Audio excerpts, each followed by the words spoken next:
It started with a road no one in our town liked to talk about. Everyone called it Hollow Creek Road. It cut through miles of dead forest just outside town, a place where GPS signals failed.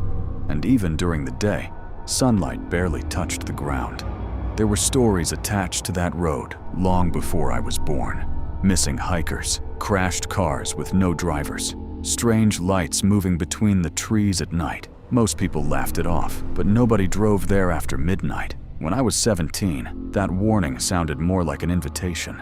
It was late October, cold enough to see your breath in the air. My friends, Ethan, Marcus, and Tyler, were at my house. And like every stupid teenage night, we were looking for something reckless to do. Marcus brought it up. "Let's drive Hollow Creek." Tyler instantly said no. That should have been the smart ending to the story. Instead, Ethan grinned and asked if I still had my dad's old truck. 20 minutes later, we were on the road. At first, it was normal, just trees, darkness, empty pavement. The radio kept cutting in and out with static, but my truck did that anyway, so I ignored it.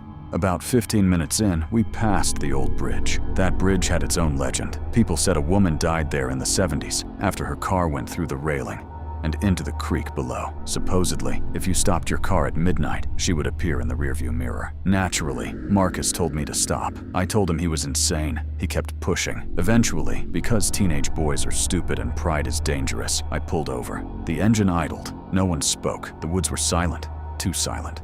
Tyler kept saying this was a bad idea. Marcus laughed and checked the back seat. "See? No ghost." Ethan stared at the mirror. Then his face changed. Very quietly, he said, "Drive." I looked in the mirror. A woman, long, wet hair covering her face, white dress soaked dark at the bottom, sitting in the back seat. I slammed the gas, and when I looked again, she was gone.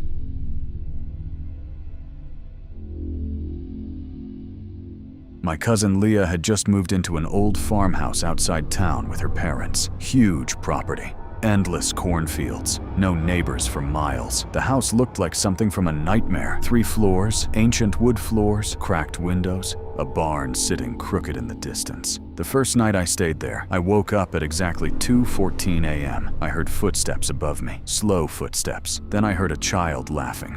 Soft, like it was right outside my bedroom door. I grabbed my flashlight and went upstairs. The 3rd floor was mostly storage, but one room at the end of the hall had the door half open. That was where the sound came from. Inside was an old nursery, peeling wallpaper, a wooden crib, a rocking horse, and sitting in the middle of the floor, a little girl, white nightgown, long dark hair, head lowered. I asked if she was okay. She slowly lifted one hand and pointed toward the closet. Then she whispered, "Don't let him out." The closet door started shaking violently, like someone inside was trying to break through. I ran. The next morning, there were small handprints on the closet door from the inside.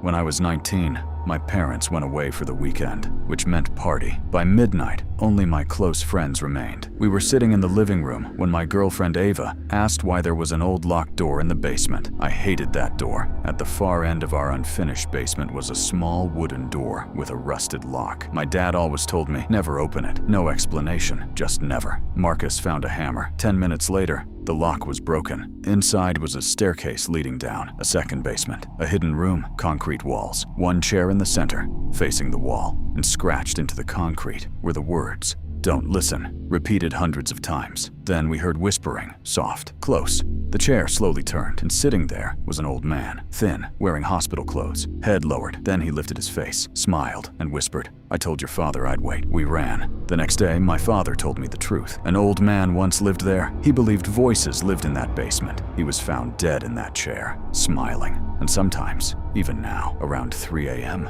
I still hear 3 soft knocks from beneath the floor.